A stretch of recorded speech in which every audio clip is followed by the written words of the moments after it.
Hello, hello, welcome, please come in. It's time for our final no magic run in Final Fantasy VIII, and this game is basically always a balancing disaster. So, while magic only in this game was not difficult, I am very curious to see how, or even if, not being able to use magic and summons impedes my ability to beat this game.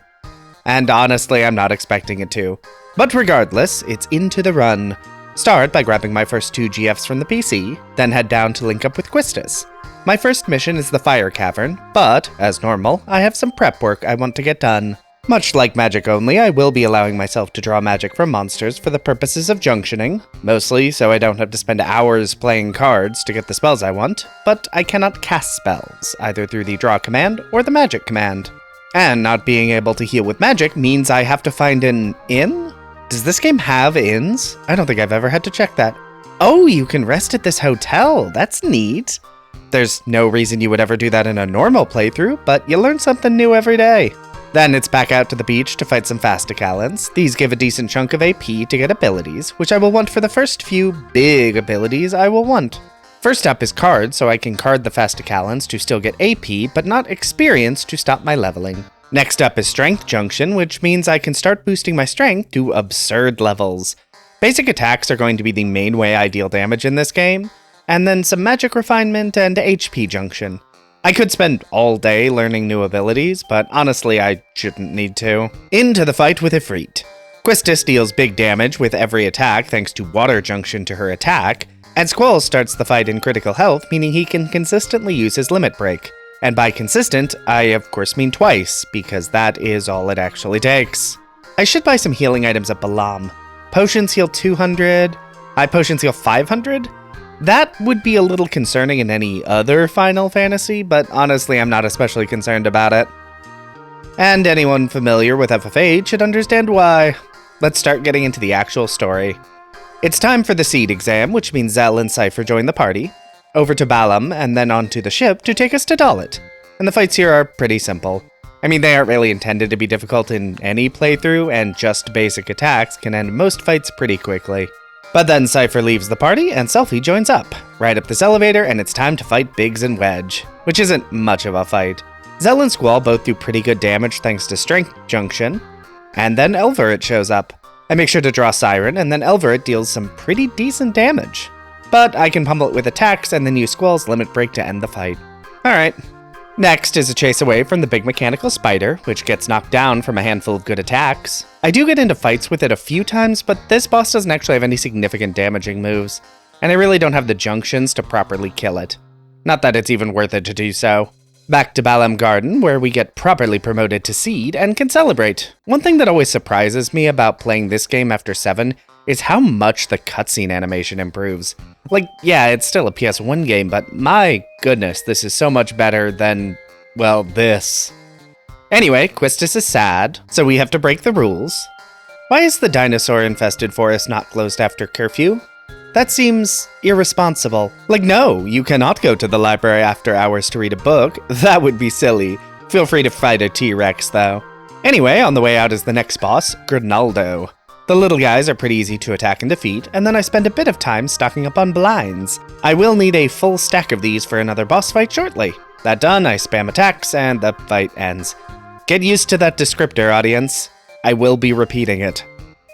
And next up on my list is to beat up Diablos, which can be difficult as he has a lot of gravity magic that can very quickly reduce a party's HP to very low numbers. But by junctioning blind to my character's attack, I can drastically reduce the chances physical attacks even hit. And because that is the only way he can actually kill someone, my victory is basically a matter of time and a few Phoenix Downs. And now that I have a few decent cards, it's time for the required card games to get access to some early spells for junctioning. And as usual, I spend way more time doing this than I probably should have. But the first cards I'm after are Abyss Worms. These can be modded into windmills, which can be refined into tornadoes, which are very strong strength junction spells. And next up is Mesmerize, which can be modded and then refined into regens. Curagas are easy enough to get at this point in the game, so it's probably not worth the effort, but regen is a bit better as an HP junction. And then I just keep playing cards getting random items. And now it's time to make use of what I can, which is less than I'd like, but between Curagas and regens to boost max HP, and Water Tornado on strength, my damage has gotten a big upgrade. No point in delaying, time to make some progress. First, catch a train to Timber. I don't have enough money. Time to wait for a paycheck, then sell some fish fins, and this is the first Laguna sequence. Except there is nothing interesting that happens here. No fights, no items of note, so it's time to swiftly move on. And it's properly time for Timber. I briefly play some more cards to get the Angelo card I want, and then over to wake up Renoa. And in the bid for Timber's independence, it's time to do some train nonsense so that we can kidnap the president of Galbadia. The train part goes fine and easy, but it's a body double, and it's time for a boss fight. And my build for the next big portion of the game is revealed. And the fight is over. Yeah, by boosting my max HP to high levels and just not healing, I can easily unlock limit breaks at will. And with Tornado Junction to Strength to boost my damage, I can destroy most enemies. So look forward to that. Train shenanigans failed, it's time to head to the broadcast tower to reconnect with Quistis, and then flee Timber via train. My next destination is Galbadia Garden, but first I need to do another Laguna sequence. Fortunately, while there are many required fights here, I still have the buff of high HP and high strength junctions. Over in Galbadia, I get my next mission and my final party member, Irvine. For the most part, I'll be using whatever characters work, as each character's limit break is pretty useful, other than Selphie, whose limit break I will not be using, because slots annoy me. Time for another train ride, but this one does proceed without any incidents. Before I can get my mission in Delling City, I need to head to the nearby tomb to get an ID number. But while I'm here, I also want to get Minotaur. This boss has a mechanic where it restores its own HP while touching the ground. Doesn't stop it from getting one-shot though. And next up is the Brothers fight, which is also just a limit break spam. I'm gonna try and keep the script for this video kind of short. FF8 is a pretty poorly balanced game, especially when you already know how to break it completely. So while I chose to include it, specifically to showcase that, I don't want to spend 30 minutes saying the same thing over and over. Back to Delling City for the mission. There is some sewer nonsense and it's next boss time, which means drawing Carbuncle and then using a few limit breaks to win the fight. Alright, who's next? Cypher is up first. Sadly, the game fully healed my party, so I can't just spam limit breaks, but that's fine. Cypher only takes a few hits to bring down, then into Adia. Same issue with no one being in critical health, but I have more than enough HP to just spam attacks and beat Adia easily. Squall then gets an icicle through the torso, and it's time to hop into Disc 2. Which starts with another Laguna sequence, which I will skip because there is nothing interesting here. And it's time for the prison escape sequence, which starts with Zell beating up some random dudes to get everyone's weapons back, then a boss fight against Biggs and Wedge, which Zell limit breaks all over. And the party's reunited and must split into two teams, and Squall's team fights a boss? Is this a boss? I want to say no, but I don't think that enemy appears anywhere else in the game. Huh. Anyway, the team is free, and Galbadia is going to fire missiles at Balum Garden. Zell, Selphie, and Renoa head to the missile launch facility, so time to run around, sabotaging things, and then setting the facility to self-destruct, which, why would this space have a self-destruct? I feel like that shouldn't be a thing. Anyway, it's next boss time. And who could have guessed? It's time to unleash a bunch of limit breaks. And that is the missile facility completed. I will at some point have to stop using limit breaks constantly, but for now it's mostly limit breaks. Now it's time to head over to Squall & Co. to save Garden while missiles are very much en route, which involves beating up a bunch of easy monsters summoned by these garden folks. Then find Sid, get a key, and climb down into the bowels of Garden. And it's already next boss time. The Oil Boils, which are actually strong enough to survive a Renzokuken. Though an Ultra Wave and another Renzo finishes the fight. Those were dealing enough damage that keeping my party at low health became increasingly risky. Activating this device makes Balum Garden mobile, and we soar off into the ocean. And another boss fight, this time against Norg. Irvine and Quistis can keep the magic nodes blue, while Squall can attack the main shield until it breaks. Then draw Leviathan and basically repeat the process. Norg's magic is still dealing so little damage to not even be slightly threatening. But it was enough that I think I am correct that my days of easy limit break spam are over. Then Sid does some explaining about the history of Garden before we crash into Fisherman's Horizon. But the Galbadian military is already here, so it's time for another boss fight. I mean, it's against the same bosses at the missile launch facility, and after it's already gotten beat up, so it's not a difficult fight. Not that it was difficult in the first place either, but hey, I beat up another boss. But this means the party's reunited, and it's time for a lovely concert. And now that the garden is mobile, I can head over to the desert to start killing cactars for AP. I'll pop over here a few times to get large amounts of AP to unlock abilities on my guardian forces. It'll be easier later once I have hit Junction and Initiative, but for now Squall can get enough kills to unlock a variety of junctions I was previously lacking. That done, I can play even more cards against Nida now that he is on the bridge. He has an even better stock of cards available than other people in Balum Garden and benefits from the very easy rule set here. But I'm bored of cards and I don't think any of these new cards even mod into anything I care about. So, time to take advantage of my new mobility and head to the Centra Ruins. Here I can unlock the Odin fight, which means I can now access 100 triples, doubles, and deaths, all of which are very nice for junctioning. Triple is actually an even stronger strength junction than Tornado. With Odin dealt with and the timer removed from this area, it's time to get another GF, Tonberry. Mostly because level up and level down can be pretty useful, but I can also unlock shops. Regular Tonberries rarely attack until they get close, so I can safely leave my party at low HP. And because Quistis' missile limit deals percentage damage, Tonberry's high health pool isn't too difficult to deal with. And once Tonberry King actually shows up, I get lucky and get Invincible Moon with Renoa's limit break to make me fully immune to damage. The effect doesn't last very long, but with my party firing limit breaks constantly, it doesn't need to. And that is another GF added to the roster. I then head around a bit to access some high-level spells via the level up and draw command. Nothing I couldn't have gotten earlier via cards, but drawing is considerably faster. Okay, time to get back to the actual story progression. Which starts off by heading over to Balum, which has been occupied by Galbadia. Track down Raijin, then get into a boss fight in front of the hotel, which goes as normal, with a flurry of limit breaks ending the fight. Then the real boss, against Fujin and Raijin. First up is to draw Pandemona, then, oh dear. Me keeping my HP at critical levels has finally bit me in the butt, as both Squall and Zell go down. Fortunately, I do have Phoenix Downs to get them back up, and other healing items I haven't bothered using. And once the party is back up, I can pretty easily finish the fight. Balum liberated, the party can head over to Trebia Garden, which has seen better days. The party does some remembering of the basketball courts, and it's time to fly over to Adia's orphanage to get into my next big set piece. The Battle of the Flying Gardens.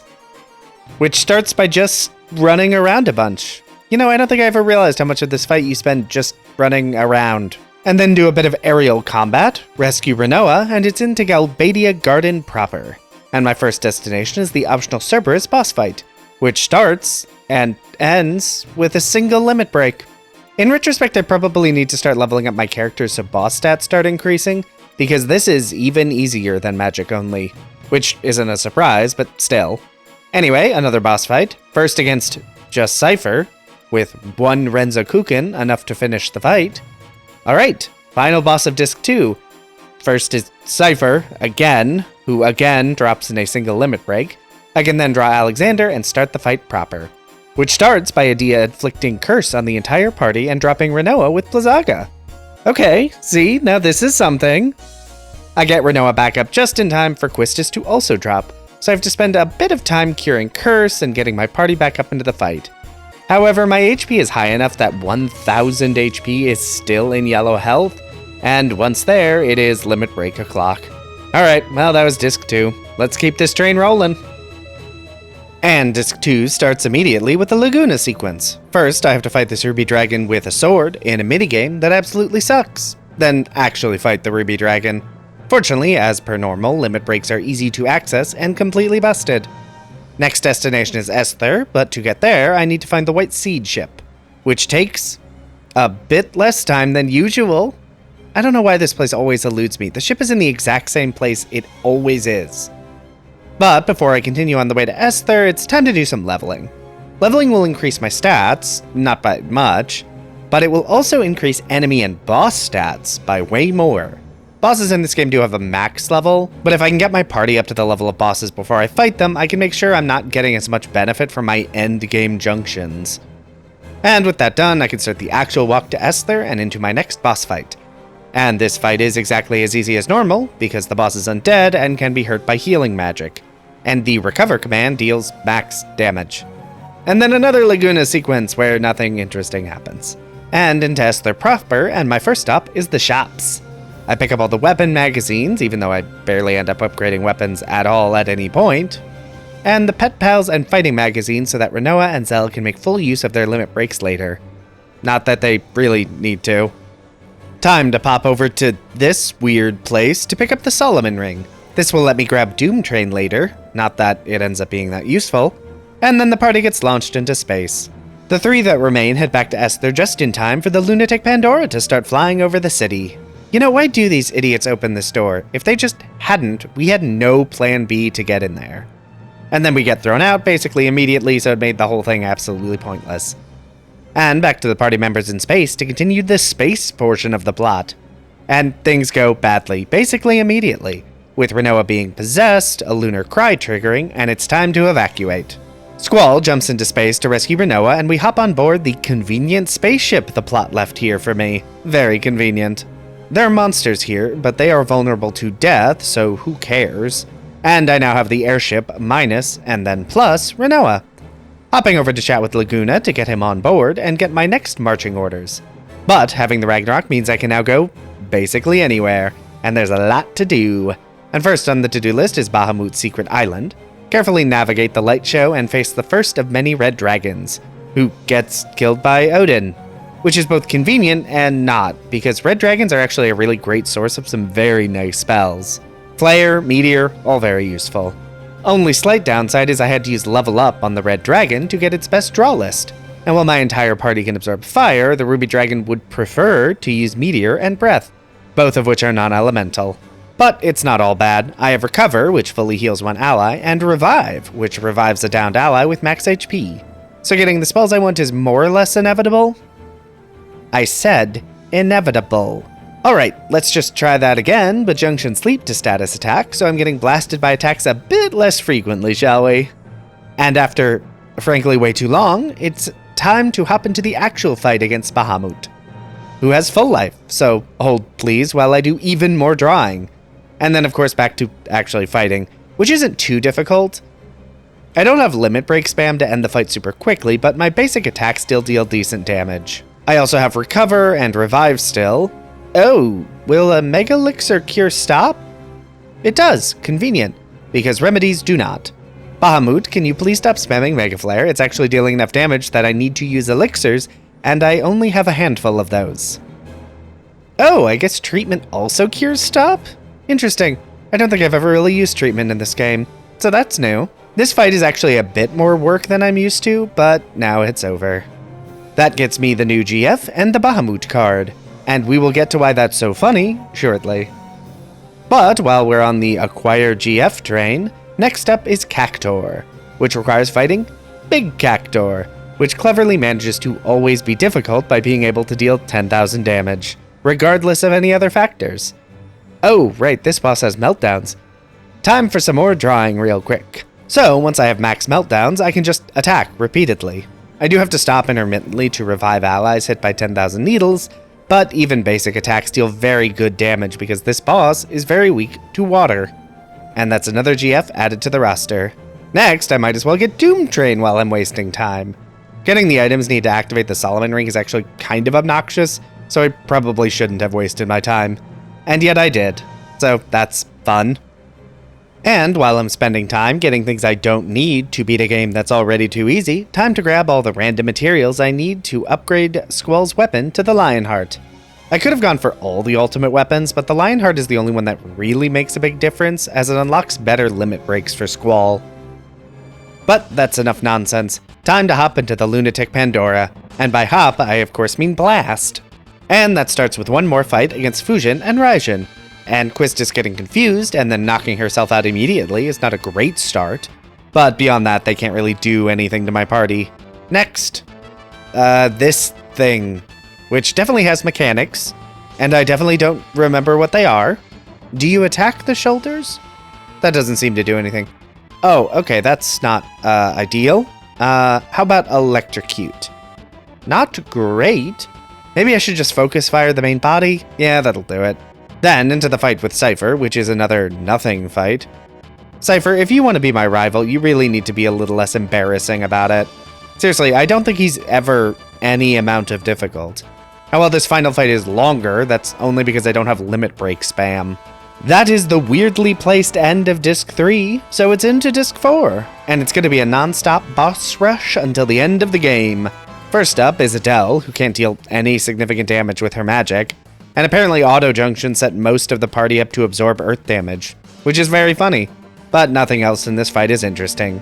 Time compression, which means a fight against just so many sorceresses. And to get through this a bit quicker, I unleash my final secret weapon, Aura Stones.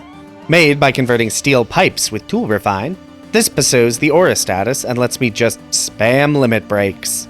Aura does wear off pretty quickly, but then I can just spam attacks to finish off the last sorceress. And we're in time compression now, and it's into Timisha's castle. And first fight is against the boss that brick-walled the magic-only run. Of course, only being able to attack isn't really a hindrance when that was all I was going to do anyway, because this boss just has so little health. Next up is Tripoint, who can deal big damage with its Mega Spark counterattack, which deals lightning damage, so instead, my party drastically reduces, negates, or absorbs it, so I can just spam attacks. It is funny that FF8 went through all the effort to set up an endgame boss rush that is so meh most of the time. Then it's Tiamat, who only has one attack, which deals fire damage. I start at low health and use Mighty Guard with Quistis' Limit Break, and it gives everyone Aura, so I can deal some big damage early, and then just spam attack because Tiamat cannot deal any damage to me. Oh, and I drew Eden to complete my GF list. I still have more skills to unlock before I want to hop into the Timisha fight, so next up is Krista. Krista counters every attack with a pretty strong counterattack, which means it's time to deploy another Aura Stone. Krista does end the fight with Ultima, but that's not nearly enough to take out anyone. Then Trauma, who is a boss in this game. Next. Red Giant. Oh, Renault is dead. I mean, she started the fight with 400 HP, so that's not super surprising.